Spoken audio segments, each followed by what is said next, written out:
चुनाव लड़ने में दिक्कतें आ रही थी। उम्मीदवारों का नाम फाइनल करने से लेकर सीटों के बंटवारे तक जहां जहां पर बात नहीं बन पा रही थी, वहां पर मान मनोवर करने के लिए अमित शाह हमेशा तैयार रहे और इसीलिए ये कहना अतिशयोक्ति नहीं होगी कि अमित शाह बीजेपी ही नहीं बल्कि राजनीतिक चाणक्य हैं और लगातार उन्होंने ये कर दिखाया है।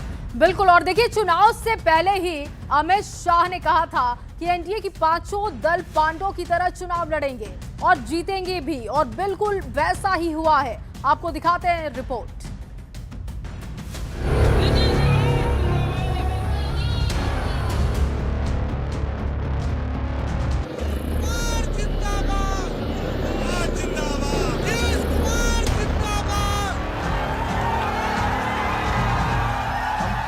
मुस्त होकर पांचों पार्टियां पांच पांडव की तरह लड़ रही है और सामने इतना बड़ा बिखराव।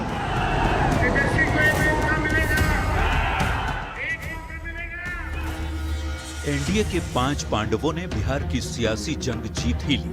एनडीए के पांडवों के इस विजय रथ के सारथी रहे मुख्यमंत्री नीतीश कुमार।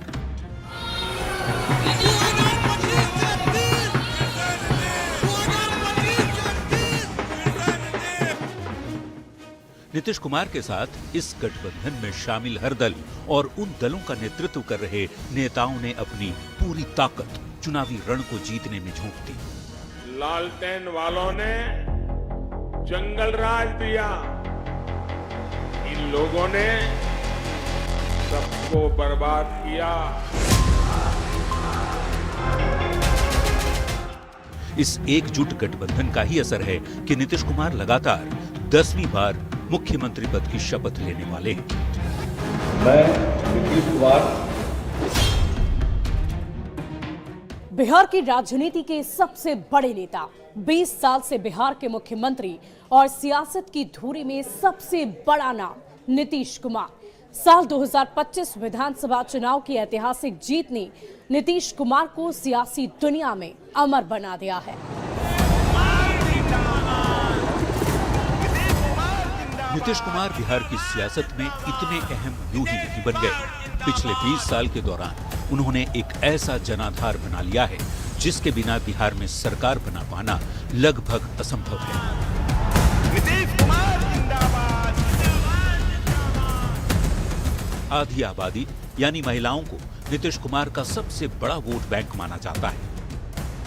बिहार में लवकुश वोट बैंक हमेशा नीतीश के साथ ही रहा, जो उन्हें किसी भी पार्टी के लिए काफी अहम बनाता है। अति पिछड़ा वोट बैंक का बड़ा हिस्सा भी नीतीश कुमार का साथ देता है। मुस्लिम वोट बैंक का एक बड़ा हिस्सा नीतीश का लॉयल वोटर रहा है। इसके साथ ही नीतीश कुमार को जंगल राज से बिहार को मुक्त कराने का भी श्रेय जाता है। नीतीश कुमार जिंदाबाद, जिंदाबाद, जिंदाबाद, नीतीश कुमार जिंदाबाद।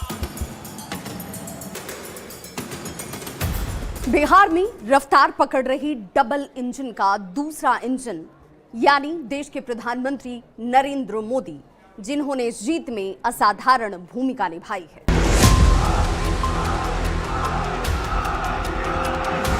हमारे लाडले मुख्यमंत्री नीतीश कुमार जी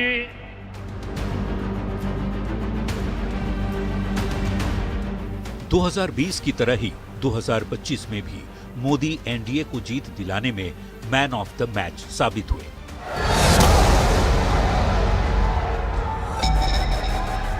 दो 2020 में उनके स्ट्राइक रेट ने नीतीश कुमार की सुस्त परफॉर्मेंस की भरपाई की थी और इस बार भी अपने धुआंधार प्रचार से बिहार की सियासी समा को एनडीए के अनुकूल बना दिया। क्रिकेट के स्लॉग ओवर की तरह प्रधानमंत्री मोदी अंतिम दौर में बिहार के सियासी पिच पर उतरे और ताबड़तोड़ दौरे किए। आरजेडी ने कांग्रेस की कनपट्टी पर कट्टा रखकर सीएम पद चोरी कर लिया। मोदी ने बिहार में चुनाव की घोषणा के बाद कुल 11 जनसभाएं की और एक रोड शो पटना में किया। प्रणाम करे छियो। तो जनता के मूड में आप ये कह सकते हैं कि स्वाद में ये चीज़ आ गया है कि सरकार उसी की बननी चाहिए जो केंद्र में हो, यानी डबल इंजन सरकार को बिहार की जनता ने स्वीकृति दी है। एनडीए के तीसरे प्लेयर हैं चिराग पासवान। लोक जनशक्ति पार्टी रामविलास के राष्ट्रीय अध्यक्ष और केंद्रीय मंत्री चिराग पासवान एनडीए के सबसे बड़े युवा चेहरा हैं। अभिनेता से नेता बने चिराग पासवान बिहार में नीतीश कुमार के नेतृत्व में मोदी के हनुमान बनकर डटे रहे।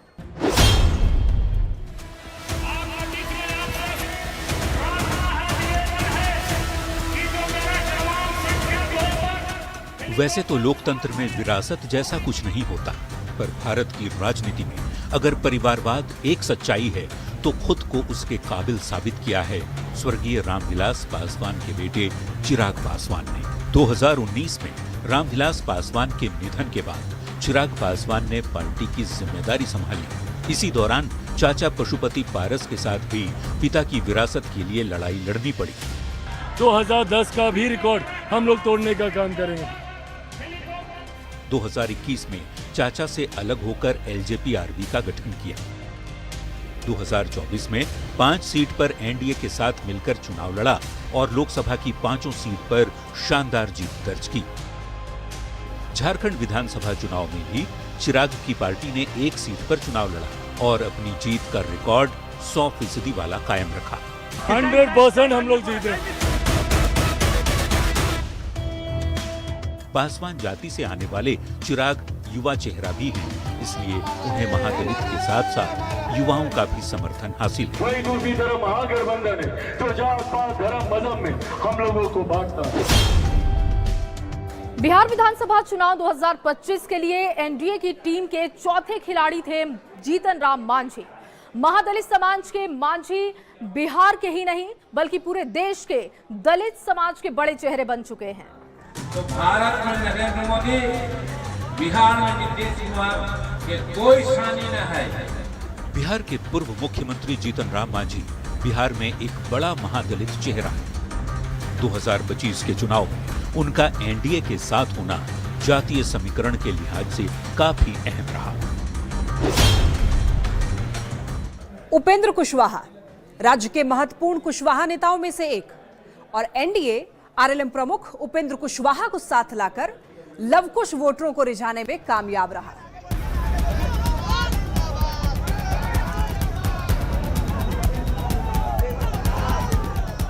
बिहार में चुनाव लड़ने के लिए कई मुद्दे हो सकते हैं। हर चुनाव में अलग अलग मुद्दा तूल पकड़ता है, पर एक मुद्दा जो बिहार की राजनीति में शाश्वत है वो है जाति की राजनीति। लवकुश इसका एक महत्वपूर्ण अंग है। लव यानी कुर्मी, कुश यानी कुशवाहा। नीतीश कुमार के पास लव का समर्थन पहले से ही है। कुशवाहा का साथ मिलने से एनडीए को कुश समाज का भी भरपूर वोट मिला। उपेंद्र कुशवाहा ने जहां लव कुश समीकरण को साधा होगा तो मांझी जी ने दलित को और उसी तरह से चिराग पासवान ने पासवान मतों को साधा होगा, जो आज एनडीए के जीत के रूप में फलीभूत।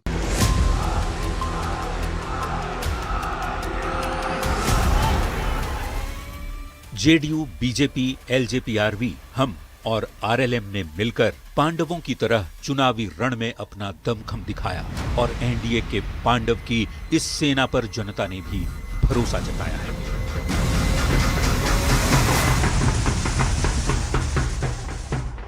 Bureau report, news 18।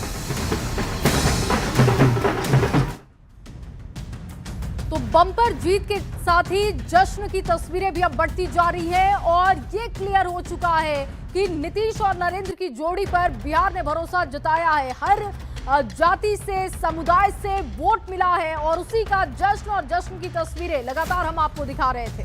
देखिए, प्रधानमंत्री नरेंद्र मोदी ने भी अपने सारे वादों को फिर से दोहराते हुए कहा है कि बिहार की जनता का हम धन्यवाद करते हैं और इस विश्वास को आप बनाए रखिए। जितने भी वादे हमने किए हैं उसे जरूर पूरा किया जाएगा। और हमारे इस खास